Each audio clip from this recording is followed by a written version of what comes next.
You're listening to the Co-Creator Network. When you change the way you look at things, the things you look at change.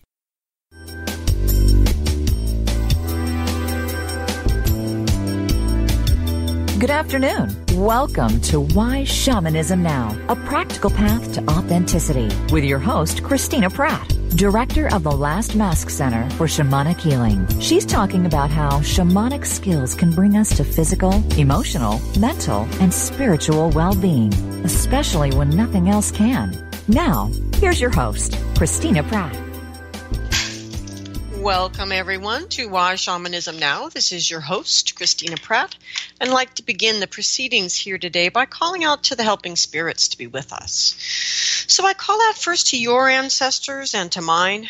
I call out to all of those who bring that which is good and true and beautiful in the legacy of the ancestors into our lives. I call out to these people that have been here before, those who met the challenges of their time, and we ask for them to learn from those who have gone before us, and that we may draw on their support to do a better job of being the living here in our own time.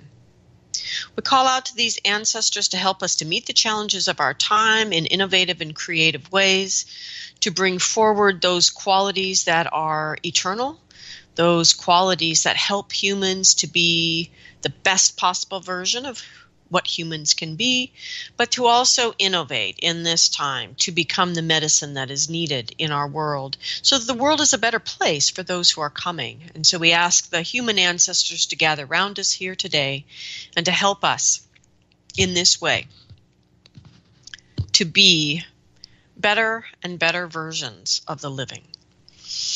And let us reach beyond the human ancestors to those non-human ancestors, to the rest of that web of life here on earth, that which has been here long before there was ever a human, and that which will be here long after. So we call out to these ancestors, and we ask them to help us to understand what our own true nature is, that we are not lost in the distractions of our time, wandering off after shiny things and being seduced by many things we know better. We call out to these energies all around us in their many forms to help us simply drop into the true nature of what it is to be a human and to offer ourselves into this great web of life in a way that is a true blessing. And for this assistance that we gain from the non-human ancestors, we give great thanks. And as the ancestors in their many forms begin to gather round, let us gather ourselves from wherever we might be and draw our awareness into our head. Take a nice deep breath and draw our awareness from our head to our heart. Another breath, drawing our awareness from our heart down into our belly. And let us take a moment and focus on the single task of reaching out to the energy of the earth. If you're able, bending a knee and touching the earth, but reaching in. Touching the earth in your mind, your heart, your belly, and giving thanks for this day. Thanks for all that has been in your life that has brought you to this moment. Thanks for all that is and all that will be. We give enormous gratitude for the beauty and the diversity in the world around us and for the challenges that present themselves. For it is these challenges and rising to them that will help us all to become the men and the women that we were really meant to be. So with enormous gratitude to the earth, we begin to move our energy down through all the layers of the earth, letting our gratitude pour out of our heart as we go, reaching down and down to the very center of the earth where we anchor ourselves firmly. Let us reach into these powers that draw their strength from darkness and stillness, from silence and solitude. These energies that are before all that is going on here in the world around us, these energies that are before the abundance that allows all of life to happen. We reach into these energies in their stillness, that which helps us to journey and to dream and to imagine and to have hope. We reach into these energies and draw up this deep restorative energy of the earth, drawing it into our lives in a way that nourishes and replenishes us, that brings us refreshment. We call this energy in, and we draw on this energy to learn how to be in our own body, on the land, to know who we are and where we stand and what we stand for. And as we come to understand what has true heart and meaning in our lives, may we build our sense of home, our sense of belonging on that which has this heart and meaning. Let us not just do what was done before mindlessly because that's how it's done, but to reach in to find what really has meaning for us and to build a world that is based on these things that move our heart. And let us do it in a way that opens ourselves to those who are other than we are, that we might learn from those interactions how to be open to the otherness within ourselves. And as we come into right relationship with all aspects of ourself, may we come into right relationship with our environment, with the people, and all the other life around us, and with the invisible world. And as we reach into this great web of life, let us draw that moment of connection to all things, and let us draw from this our right relationship with ourselves. And let us draw that energy up from our belly to our heart, and our heart to our mind, and from our mind up and out the top of our head, out into the sky, out through the atmosphere, and out into the cosmos, reaching for the highest power of the universe. And by whatever way you know this energy, however you conceive of it or name it, reach all the way to that highest power and connect with it and draw that energy back down with you, drawing it into your head, into your heart, into your belly, drawing it into your day, drawing it into these proceedings. And in this way, we call in the energy of blessing and protection. We call in that energy that inspires and illuminates the way. We call in the benevolence of the universe, and we invite these energies to move in us and in our day, to help us to commit and to show devotion to that which truly matters. And we call these energies in, drawing them through our body and setting them down to the center of the earth. And in this way, allowing the energies of earth and sky to connect within us, these two great legendary energies. And we ask this big love that they share to awaken the spirit of our own heart, that our heart become alive and well and engaged in our day, paying attention, feeling, moving, and changing. And let us awaken that crucible of transformation that lives in the heart, drawing up the fiery passions of your belly and down the crystal clarity of your mind into that crucible, where these energies can mix and merge in such a way that it gives birth to that third and most sacred thing, some sense, some inkling, some understanding of why you are here. And may you find courage in that very same human heart to do something in this day, large or small, to bring your unique gifts into manifestation in the world. And for all of the incredible spirit help that we all have to do this very act, bringing our gifts into the world, I give great thanks.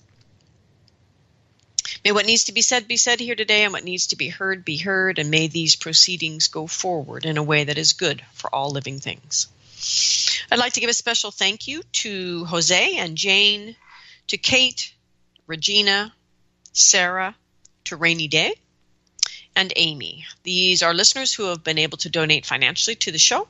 I am grateful to all of you who are able to do this for your humble donations. Keep the show on the air. They keep it available in the archives for anyone in the world to connect to and download for free. So I'm enormously grateful for your support. For those of you who are listening for the first time, Why Shamanism Now is listener supported.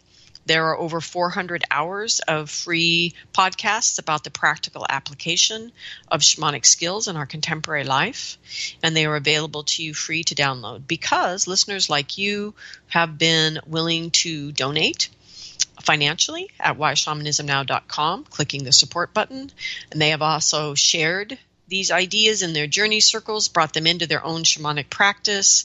Some have been inspired to even have a shamanic practice based on the show. But in the many ways that you have gone beyond donating financially and helped the show to grow, helped the show to be found by others who haven't found it yet, all these many things that you all do, I am deeply grateful for all of it. So today, we are continuing with the final part of our preparation for the winter or summer solstice fire here in 2017.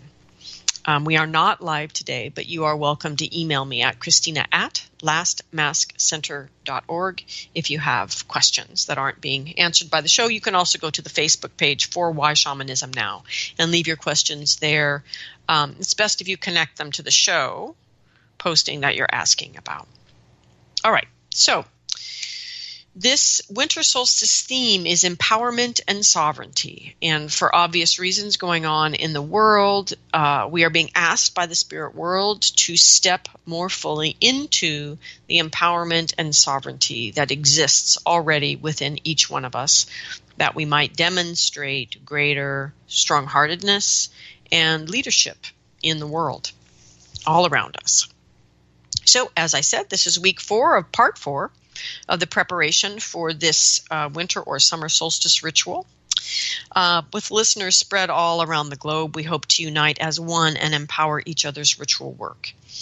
Even as we work with this very layered preparation for the ritual, let's check in periodically with our hearts and open to that global connection. Maybe you can visualize it in some way in your own mind, and to see yourself connected through lines of light to other people that are also finding their own way to wrestle with these preparations and getting ready to share in this solstice fire with you on our beautiful planet.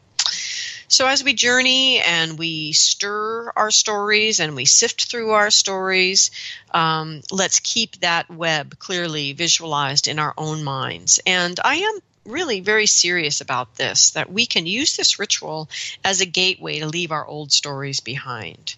I have no doubt of the power of transformative ritual in our lives, having dedicated myself to offering this to myself and others at Last Mass Center and through the cycle teachings. And what is new and interesting, I think, in our lives, and new and interesting to the spirit world, actually, is these ways of using technology to connect beyond our immediate local group. And so this is the magic that we're reaching into. So as you call in the spirits for your ritual, be sure to call in and leave an offering to the spirit of technology. And may that spirit continue to help us to understand how to be in the world in a good way for all living things.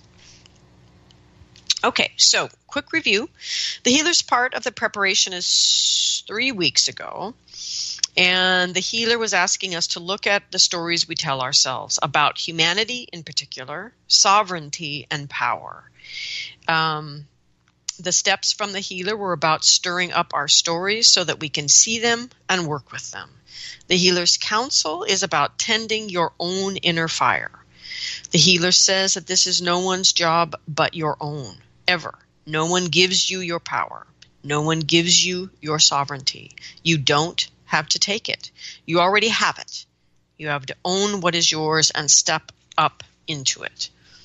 So these power and sovereignty are your birthright, that they are the human fire shared by all, and tend the flame of your full heart. And when your inner fire is well tended, the actions that flow from it are humane and empowered and sovereign. So, moving on to 2 weeks ago, the warrior is asking us to then sort through these stories that we stirred with the guidance of the healer, and to have the courage and perseverance to keep moving down through the layers of our stories about power, and to look deeply at the actions under the actions until we get to our stories about using power. And in that, we arrive with the help of the warrior, having a sense of these deep inner characters who inhabit our stories. And in particular, these are characters that bring us into a shadowy manifestation of our stories about power. Okay, and then last week, we moved on to the teacher leader, and the trickster stepped forward, the trickster being an aspect of the teacher leader energy. So the trickster steps to the fore, and things really get interesting as we then continue to work with these inner characters that are at the heart of these shadowy stories that help to shape our life around power.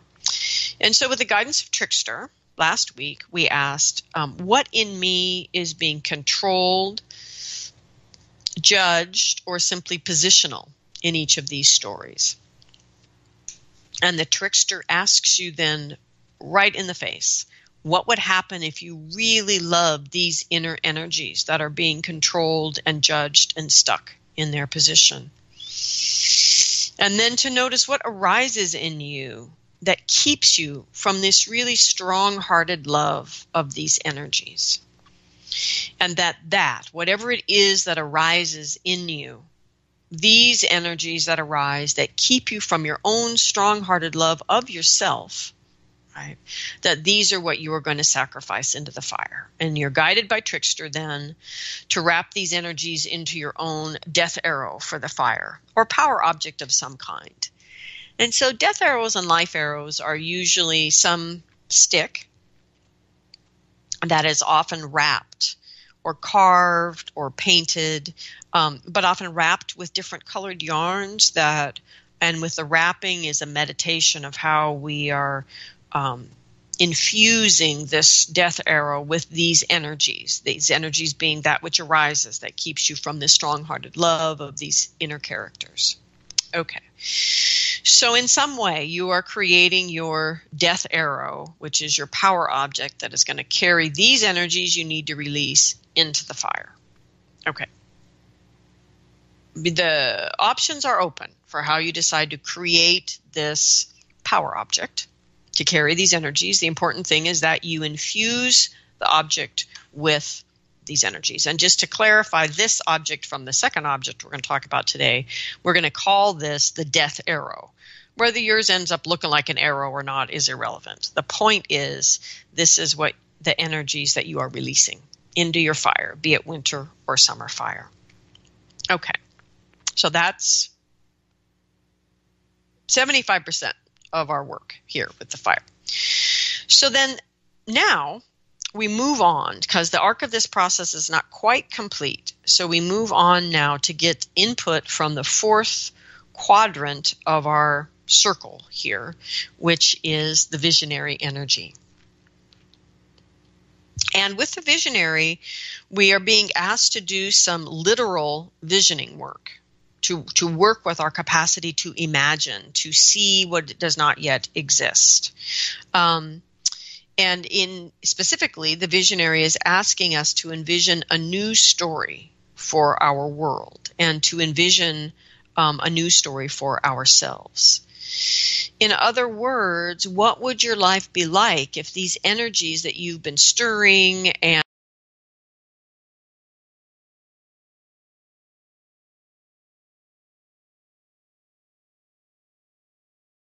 if you were truly transformed?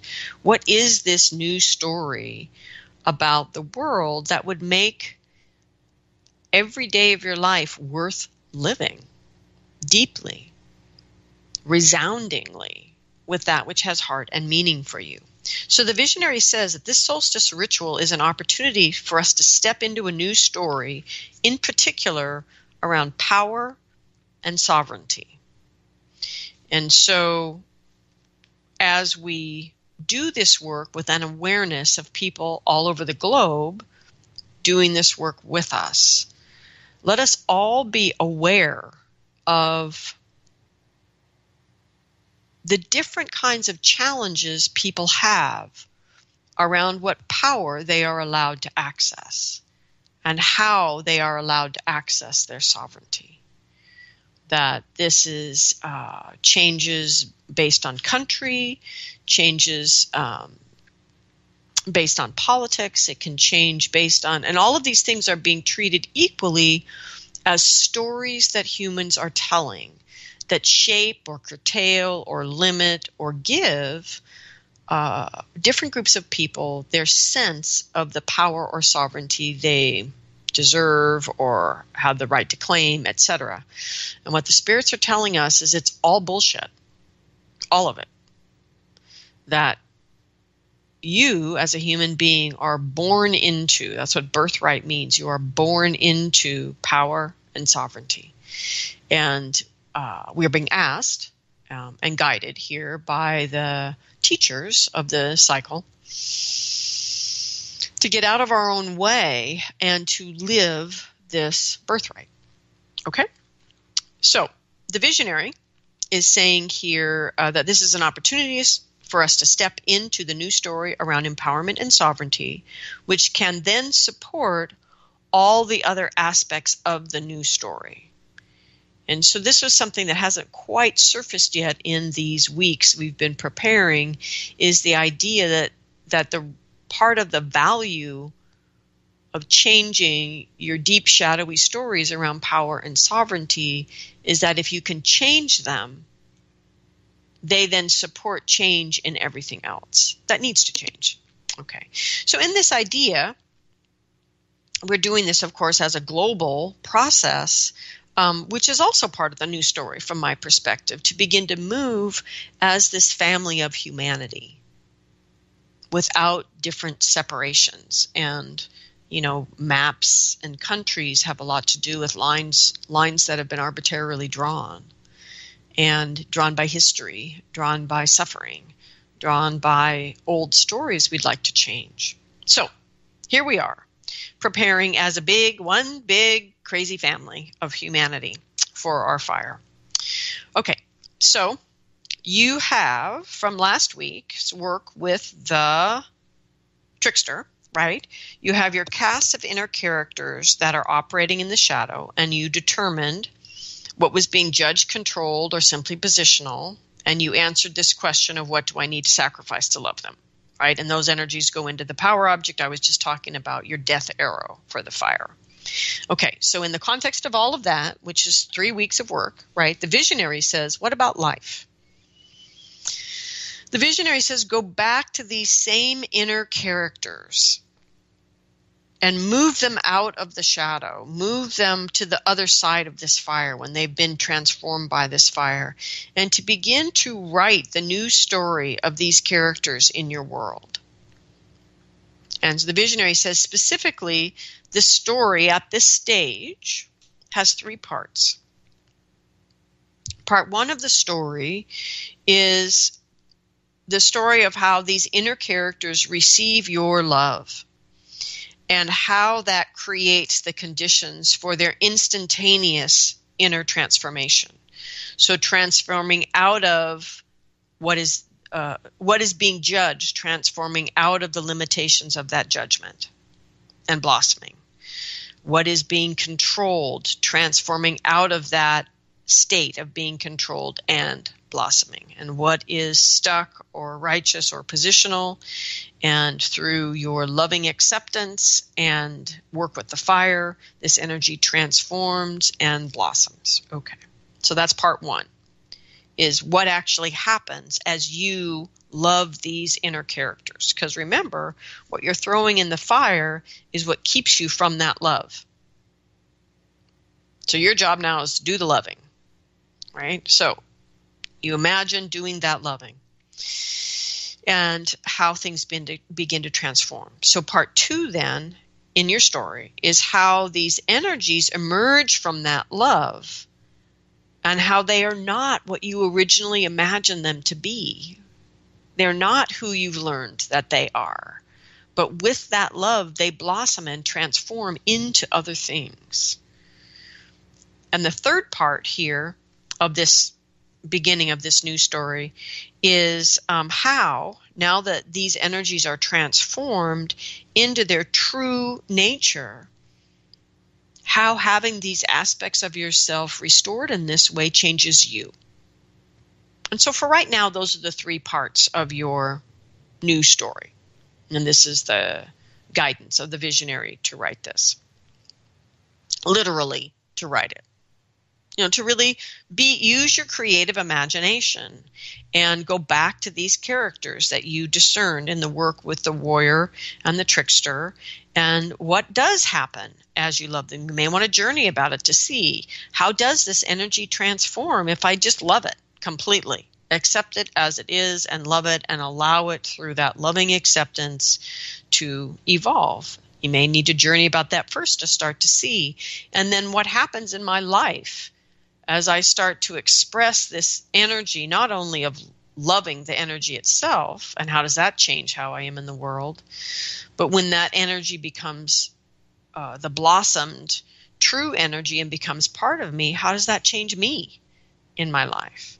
How am I becoming different around my power and my sovereignty? This is the great imagining. This is the great moment of creativity and inspiration. And so the visionary is inviting us, and now that we've got our death arrow prepared and it's ready to go into the fire, to imagine what could come next. And again, you're not scripting everything down to the last detail in a way that would now be driven by worries about being perfect. That you're opening up the possibility. You're giving shape to what your new world will be like. Okay, and so that's how you get to this new story that you're asked to write. And it's just the beginning of the story, right? And it involves this loving these inner characters so that they can instantaneously transform. Second part is the wonder of discovering what they actually transform into and how they are different than what you thought they really were. And then the third part is how having those energies back in your life transforms you and your life. So those are the three parts of this new story. And you're going to write it so that you could share it with other people. Okay. So that's from the visionary, that's number one, write your new story. Number two is now to create a second power object. And there is a direct relationship between this second power object, which is a life arrow, and your story. In some ways, they are two manifestations of the same thing. I think the point, as I think about it as a person doing these steps, the point of writing the story is to be creative and dream into what that new story might be. You know, cross things out, add new things, journey about it, cut and paste, and get to a place where you get a sense of something that's got some juice, some resonance that inspires you. You feel some truth about it in your heart and some passion in your belly, and you're like, yeah, I could live this. And when you get to that place with your story, then really look at what the big energies are that are transforming through that story. The big things about the love stage, the big things about how these energies transform into what they really are.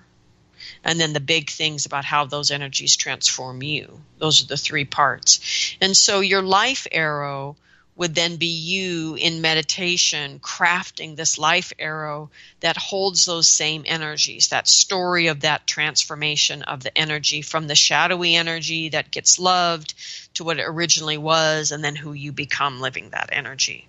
So that's your life arrow, and it should clearly present these three sections of the story for you, for it to serve its purpose.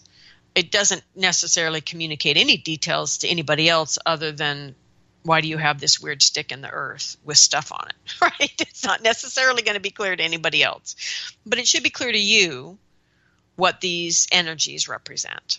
And again, there's a direct relationship between the story and the life arrow, okay?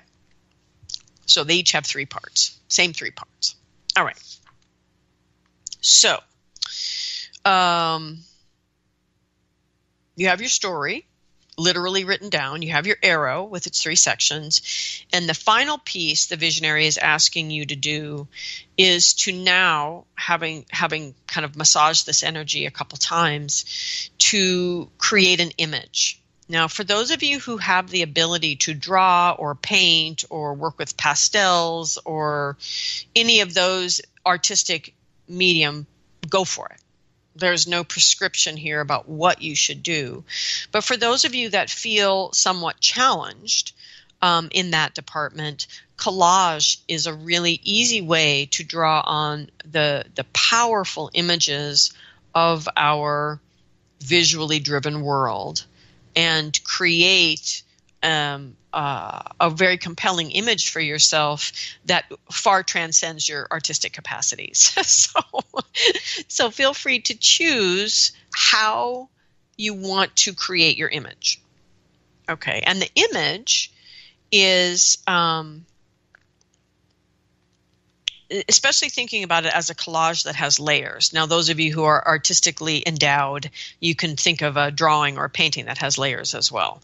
Anyway, so this collage image, visual image, is going to be built on what was sacrificed into the fire in your death arrow. These energies that are being given an honorable death.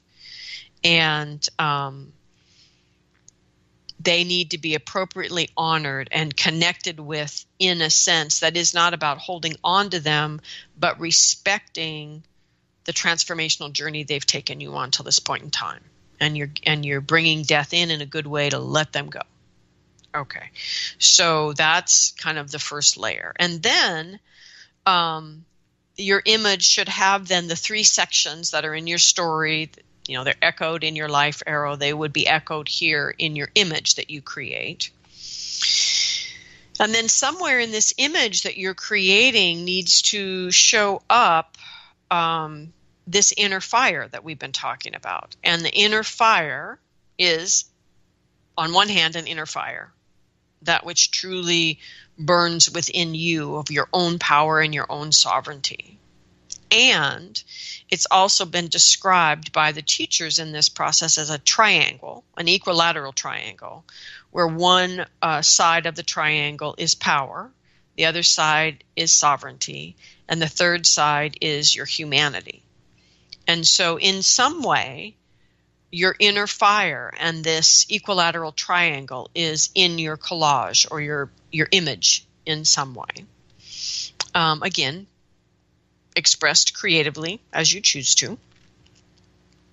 And that ultimately you'll know that you're done when you can glance at this image and see your new story in this full sense, all at the same time. Now, it doesn't necessarily convey your new story to anybody else, but it conveys it to you. It should convey the energy of your new story to someone. So someone could wander by and be attracted by it and point out different aspects of it, perhaps, and maybe have to ask you what they are. But my point is the image is compelling, and the whole point of it is to instantaneously crystallize your memory of this new story and your need to be living into it in your mind. Okay? So, from the healer, warrior, and trickster, teacher, leader, trickster energy, we have a death arrow. And now from the visionary, we have a story, a life arrow, and an image, which are in essence 3 different ways of manifesting the same energy. The important thing about these power objects is they each serve a different role going forward to help you actually live into this energy immediately. Back to what I think it was the healer who was saying that the purpose of this fire is not to set this big transformational process in motion for you for the next 8 years. It's about creating this gateway opportunity for you to step through, to step into what is already yours, to drop what keeps you from living it, and to just step into living it. And so these 3 pieces, though they represent the same energy in 3 different ways, have 3 different functions. Okay? So, all right, so let's talk a little bit now, just to quickly review your fire ritual, because you're all going to be on your own doing that, unless you're gathering people to you to do it. And then I'm going to continue going forward with what the visionary has said to understand what you're going to do with these last 3 power objects. So for now, you've just got your death arrow and your 3 new life arrow, story, image power objects. I'm just going to set those aside for the moment and talk about your fire. Okay. So I'm going to share some basic instructions for a fire ritual that are going to be based on the assumption that this is the very first time you've ever done this. So obviously, if you're comfortable with fire rituals, you do them all the time, you're quite capable of journeying to your helping spirits to augment this very simple structure, go for it. Absolutely. On the other hand, if this is new to you, or if you did this a few years ago when we offered it, and now you've actually invited a couple people to do it with you, and this is the first time you've had people do a fire ritual with you, then stay simple. The power of this ritual is in your preparation.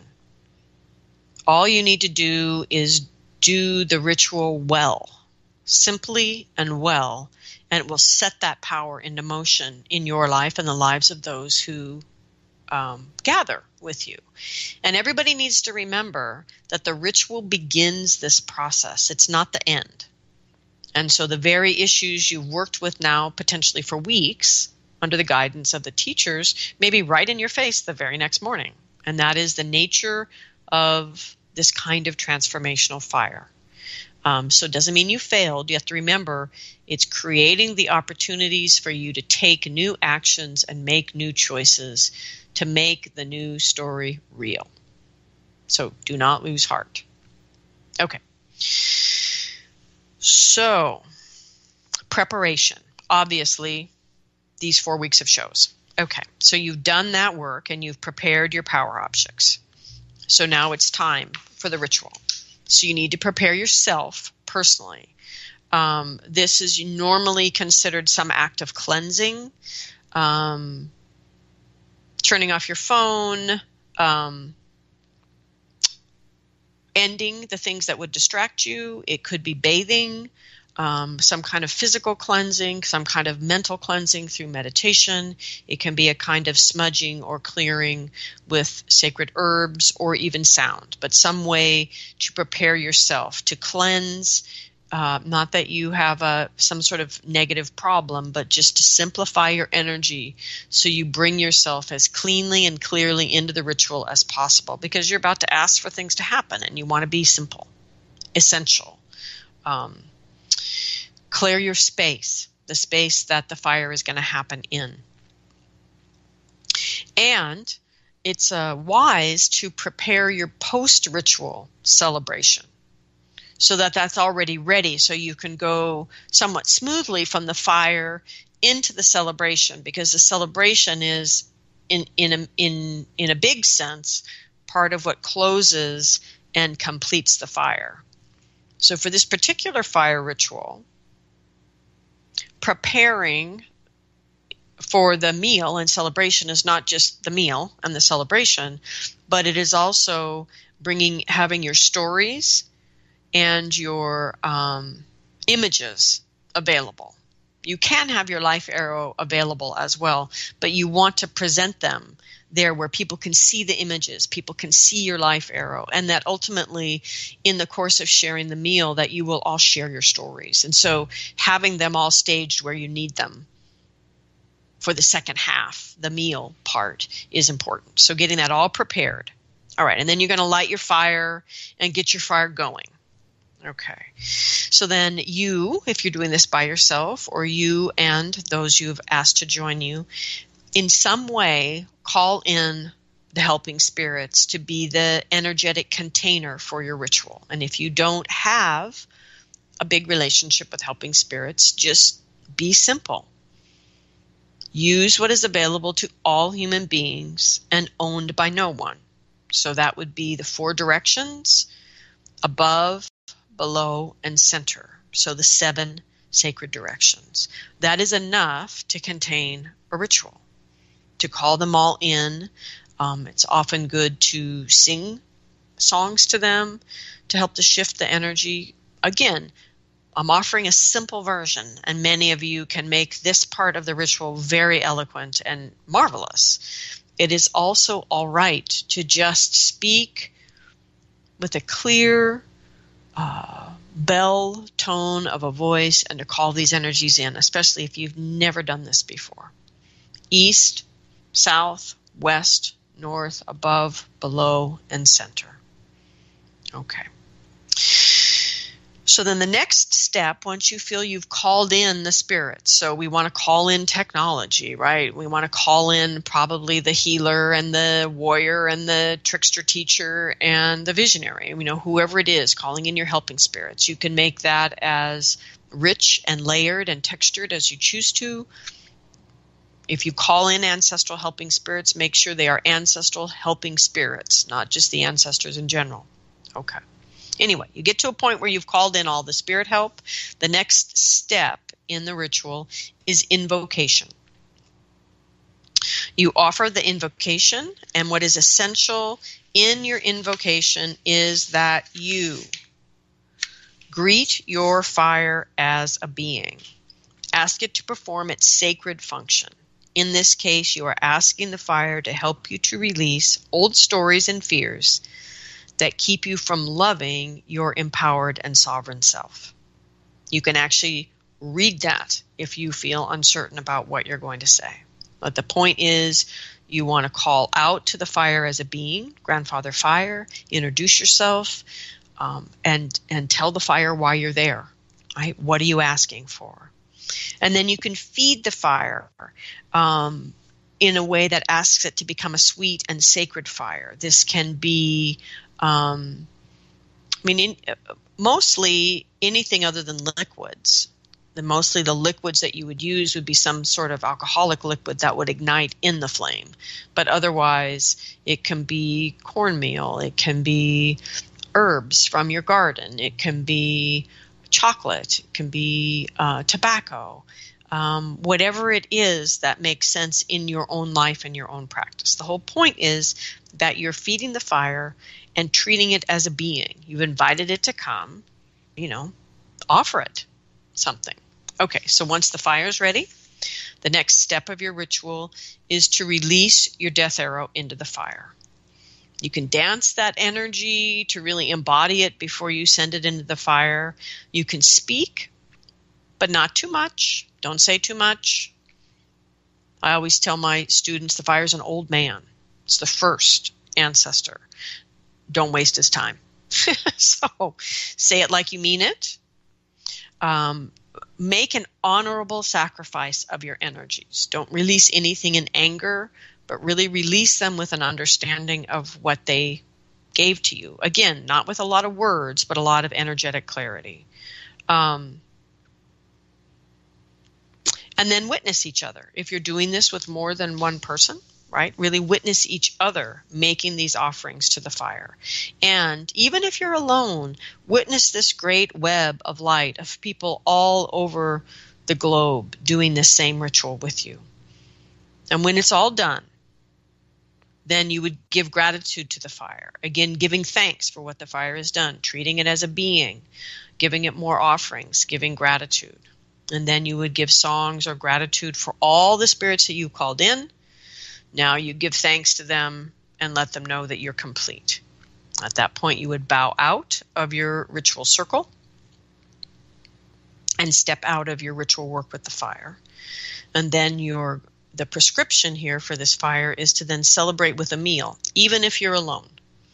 Even if you are alone, to share your images. Tell your story out loud, even if you're alone, and picture that web. Every image shared feeds the web. Every story told feeds this great web of light that's connecting all the human beings all around the globe who are doing the same thing. And then set your intention for the dawn of the new day. Okay, so that gets us through our fire, our solstice fire. All right, so now we're going back to complete our guidance from the visionary. So with our life arrow, we are going to greet the dawn of the next day after the solstice, the beginning of the days getting longer, or if you're in the southern hemisphere, shorter. But you're going to greet the sunrise of the next day with a very simple earth ritual. The earth ritual would be best, this is the prescription for this particular earth ritual. It would be best performed on land that you are the steward of. So your own property that you take stewardship of. If you don't have any of that land because you live on the 33rd floor of an apartment building in some big city somewhere on our planet, it is all right to have earth in a flower pot. Because your life arrow needs to be planted somewhere where it is with you. The one exception to this would be, I'm thinking of some people that I know are listeners that are connected to spiritual communities that are very connected to a particular piece of land. Yes, Walter, I'm thinking of you. You may choose to plant your life arrows on that communal land if you have communal land or have a strong relationship with communal land. Okay, the important thing is intimacy. You need to be able to be in intimate relationship with your life arrow. Okay, so the earth ritual goes forward thusly. Okay, so you would greet the sun on the dawn of this new day, the first day of your new story. And then you would call in your the 6 directions plus the center, the 7th sacred direction.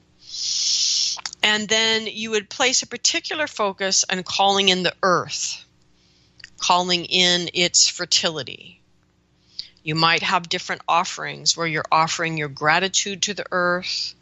Perhaps you have prayers you could offer to the earth, poems about the earth, maybe songs to sing to the earth. And then you're going to introduce yourself to the earth, and you're going to ask the earth for the permission to plant this seed of this life arrow, which is your life arrow, to plant this seed. And you can, at that point in time, speak your story if you choose to. You don't have to, but you can. And that you would ask the earth to nurture this seed so that it will take root and grow, etc., etc., etc. Ask for help so that the seed can also take root in your life and through your actions. And so as you ask for each of these things, you may want to sit with the earth and see if you get messages, images, awareness arising about how these things are going to happen in your life. Okay, so there's 3 things. So let me start back at the beginning. Okay, so you ask the earth to plant the seed, which is your life arrow. So you ask the earth to nurture this seed so that it will take root and grow. And you ask the earth for help. And so that the help comes to you in whatever ways it needs to come to you so that this seed can take root in your life through your actions so that you can respond to that which comes to you and take action. And finally, make a promise to the earth to manifest this vision in your life through your actions. So it is both the internal transformation and the actions necessary for that, and the external manifestation. So you're asking for all 3 of these things, that the energy of your seed is supported spiritually and energetically, elementally, as you plant it in the earth, that you are supported in letting the seed of this new story take root in your own life, and that you are going to become the person who can live this story.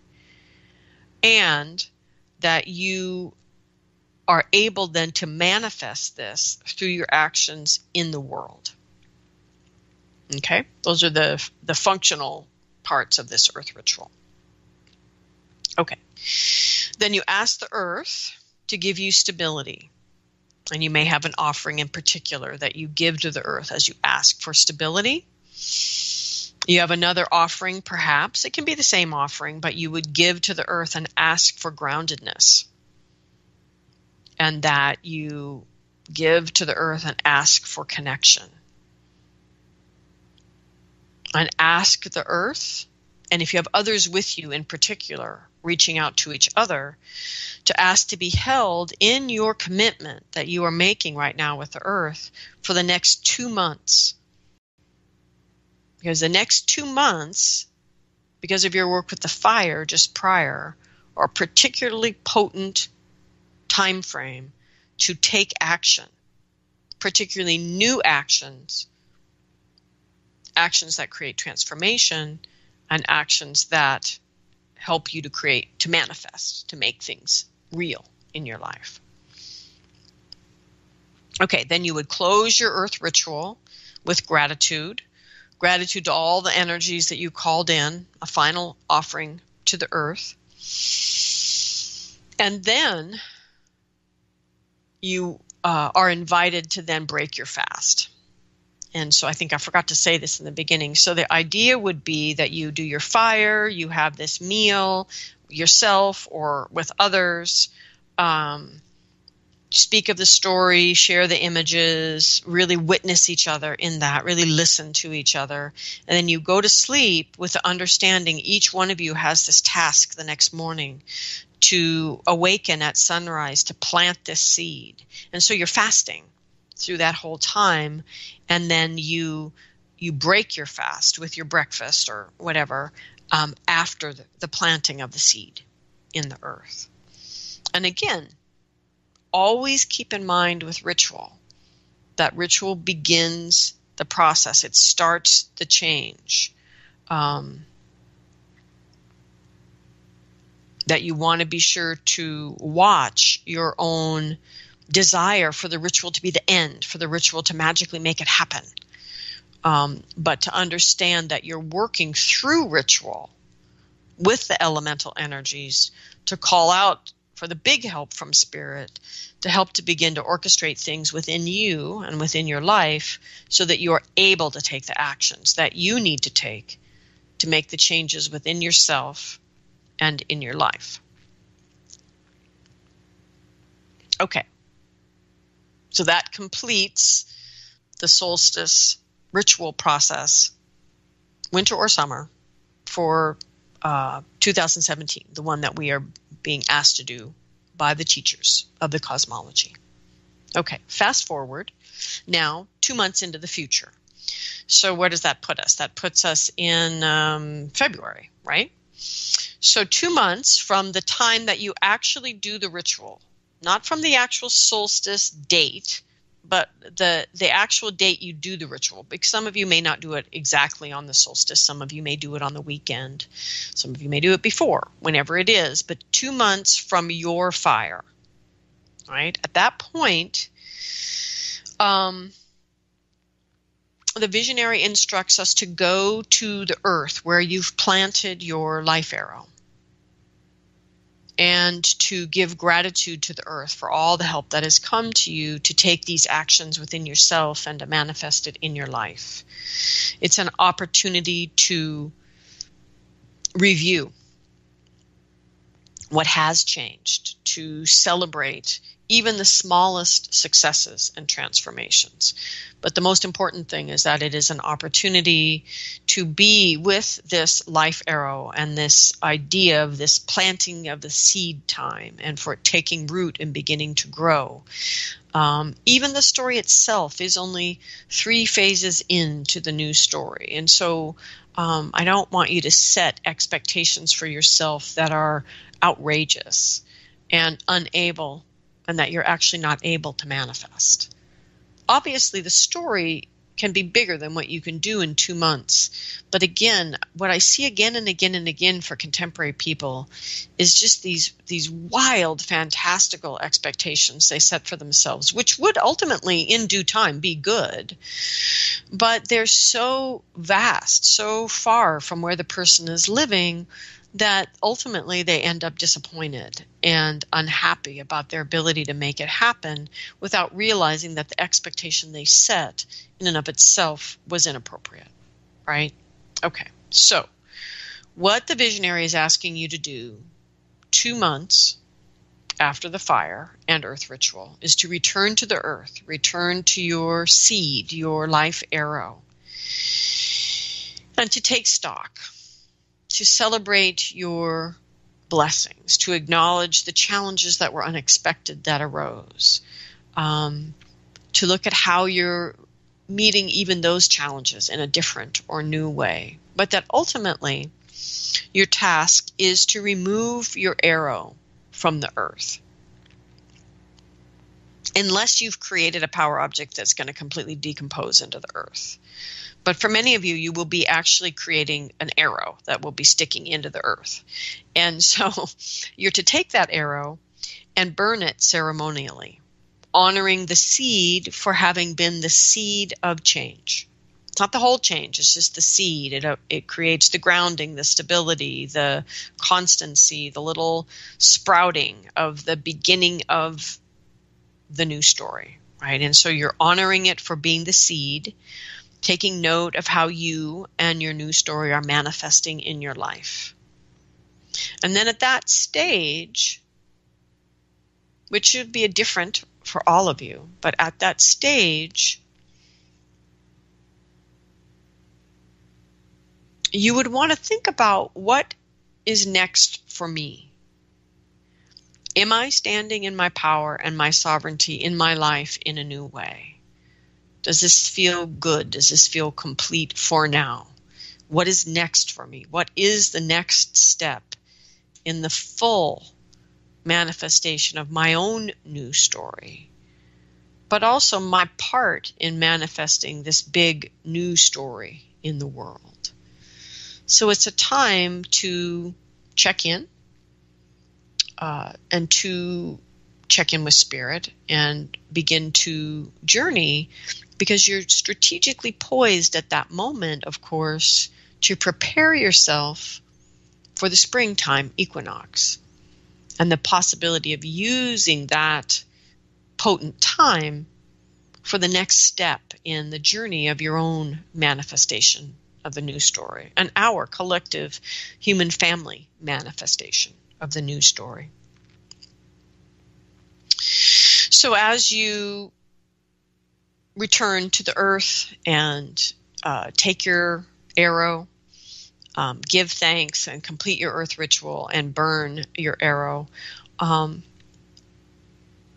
close that ritual, if you would, with a blessing that you send out into that network that you've been visualizing of all of us as a human family connecting to this work, and offer a blessing into that network to the rest of your human family and their own versions of the new story.